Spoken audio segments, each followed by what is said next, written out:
এই যে জলসাটার আয়োজন এটা তো ওরাই করেছিল, নজরুলটা যারা নির্দোষ তারাই তো করেছিল। ওরা বলছে তো উল্টা, ওরা আবার পাল্টা বলছে যে এখানে তৃণমূলের যারা আছে এখানে কিছু নেতৃত্ব তারা জলসাটাকে ভাঙার জন্য এটা এটা কি সত্য? না, বাজে কথা, পুরো বাজে কথা। পশ্চিম মেদিনীপুর জেলার চন্দ্রকোনা ২ নম্বর ব্লকের ভগবন্তপুর ২ নম্বর গ্রাম পঞ্চায়েতের কোল্লা গ্রামের ঘটনা। পঞ্চায়েত নির্বাচন ও নির্বাচনের পরবর্তী সময় থেকে একাধিকবার উত্তপ্ত হয়ে ওঠে এই কোল্লা গ্রাম। আর প্রতিবারই সামনে আসে তৃণমূলের গোষ্ঠী কোন্দল। মূলত এলাকা দখলকে ঘিরে দুই গোষ্ঠীর কোন্দল অজানা নয়। সোমবার রাতে ফের একবার উত্তপ্ত হয়ে ওঠে কোল্লা গ্রাম।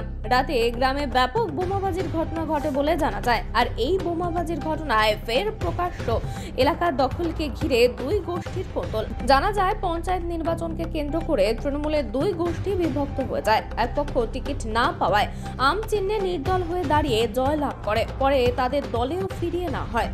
অঞ্চল সহ সভাপতি ইসমাইল খান ও অঞ্চল সভাপতি রামকৃষ্ণ রায়ের দ্বন্দ্ব ব্লক থেকে জেলা নেতৃত্বের অজানা নয়।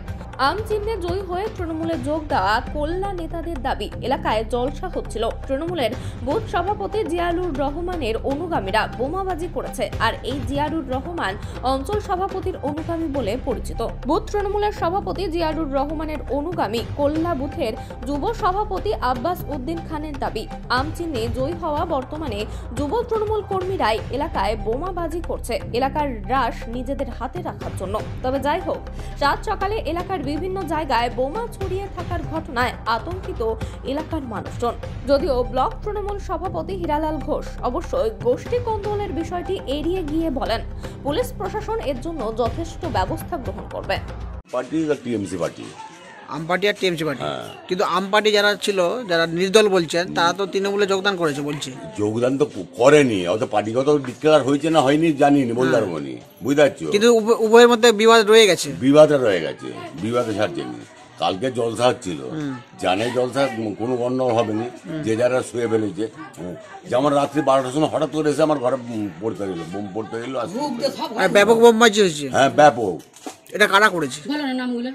ওই তো আমপাটি ডিঙে ছিল, নজরুল নেতৃত্বে ডিঙে ছিল, তারপরে বন ছিল, মেহবুব ছিল। মানে আপনারা এই এলাকায় সবাই কি তৃণমূল করে?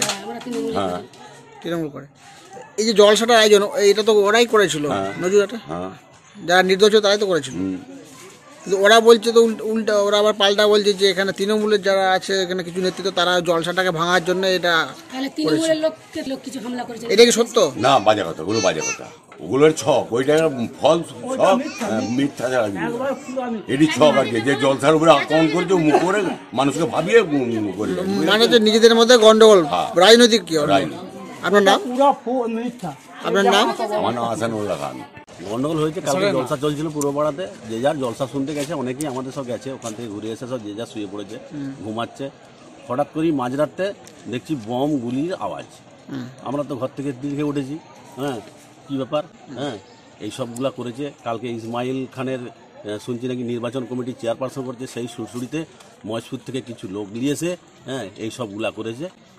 আপনাদের পার্টি অফিস বন্ধকে কেন্দ্র করে একটা গন্ডগোল ছিল, পার্টি অফিস বন্ধ। কাদের বিরুদ্ধে আপনাদের অভিযোগ? মূলত নির্দলের বিরুদ্ধে।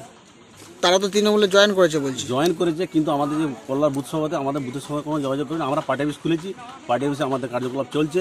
তৃণমূল সবার জন্যই পার্টি অফিসে আগত আমরা বলেছি, যে যা আসবে, যারা টিএমসি করে তারা পার্টি অফিসে আসবে, যাবে, হ্যাঁ পার্টি অফিস কারোর জন্য বন্ধ আর থাকবে না। কিন্তু ওদের পক্ষ থেকে দাবি করা হচ্ছে যে কালকে জলসা ছিল, সেই জলসাটাকে ভঙ্গ করার জন্য তৃণমূলের লোকজন বা অপরপক্ষ তারা গন্ডগোল করেছে, বোমাবাজি করেছে। না না, এটা ভুল।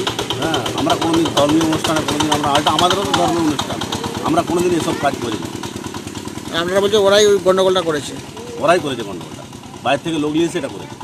আপনারা তৃণমূল করেন, আপনি কি দায়িত্বে আছেন? আমি কল্যাণ যুব সভাপতি। আপনার নাম? আব্বাস উদ্দিন খান। আগে আর জলসাই নিমন্ত্রণ করেছিল, আমি জলসা শুনতে, আমাদের ধর্মীয় আলোচনা হচ্ছিল, জলসা শুনতে এসেছিলাম। আমি 9টা সাড়ে 10টার দিকে ঘরকে গেছি, যাওয়ার পরে আমার সেই ঘরে দুটি ভাত খাচ্ছে আর কি, খাওয়ার পরে আমি শুনতে পাচ্ছি আমি একটু হাকন্ড হচ্ছে। হাজি সাহেবের ছেলে খলিলুর রহমানের ছেলে জিয়াউর রহমান, খুরশিদ নাজির খান, মমতাজউদ্দিন খান, আব্বাস উদ্দিন খান, ভলু খান, এদের নেতৃত্বে বলছে ওদের জলসাটাকে পঙ্গ করতে, আমি শুনতে পাচ্ছি। ওরা বুম গুলি দেখছি চার্জ করছে জোর, প্রচুর চার্জ করছে। আমি ঘরে বসে শুনতে কোথায় করছে ওটা? ওটা করছে আমাদের ওই আমাদের মসজিদের উপরে। মসজিদে এখনো বম টম পড়ে আছে, এখন গেলে আপনারা দেখতে পাবেন। ওরা কেন করলো কেন? ওরা করছে আমাদের গ্রুপের ছেলেরা পুবপাড়ায় জলসা করছে। আপনাদের গ্রুপ জলসাকেও পুলো উপকার। আপনাদের গ্রুপটা কিসের? হ্যাঁ, আমরা তৃণমূল করি। আমাদের কাছে 50 মেম্বার আছে, তাদের কাছে কিছু নাই। কালকে শুনেছি নাকি আমাদের ইসমাইল অঞ্চল সভাপতি হয়েছে, তার জন্য তাদের রাগ। তাহলে ক্ষমতা কার হাতে থাকবে সেই জন্য তারা ক্ষমতার হাতে, মানে চারদিক থেকে তাদের পঙ্গু হয়ে গেছে, পুরা অঞ্চলটা যাতে পঙ্গু হয়ে গেছে, যাতে টিকে থাকতে পারি বম গুলি গালা লড়াই করে ক্ষমতা দখলের জন্য আজকে এই কাজটা করলো। আপনার নাম, আপনি কি দায়িত্বে আছেন? আমি পঞ্চায়েত মেম্বারের বাবা ফারুক খান। নির্দলে ছিলেন? আগে তো নির্দলে ছিলেন। নির্দলে ছিলাম আমরা। হীরালাল সভাপতি, ব্লক সভাপতির হাত ধরে আমরা 2-3 মাস আগে তৃণমূলে এসেছি। ওদের তরফ থেকে একটা দাবি করা হচ্ছে যে কল্যাণ যে পার্টি অফিসটা, সেই পার্টি অফিসটা দীর্ঘদিন বন্ধ ছিল, গত পরশু পার্টি অফিসটা খোলা হয়েছে। হ্যাঁ, ওরা খুলেছে। হ্যাঁ, খুলেছে। সেই পার্টি অফিস খোলাকে কেন্দ্র করে নাকি গন্ডগোল? না, আমাদের যে রাজনৈতিক কোনো উদ্দেশ্য এই লড়াই হয়নি। ওরা এই জলসাটাকে পঙ্গ করার জন্য এই লড়াইটা, জলসাটাকে কেন্দ্র করে লড়াইটা করেছে। মানে এই জলসাকে কেন্দ্র করে আপনাদের গোষ্ঠী কোন্দল তৃণমূলের? হ্যাঁ।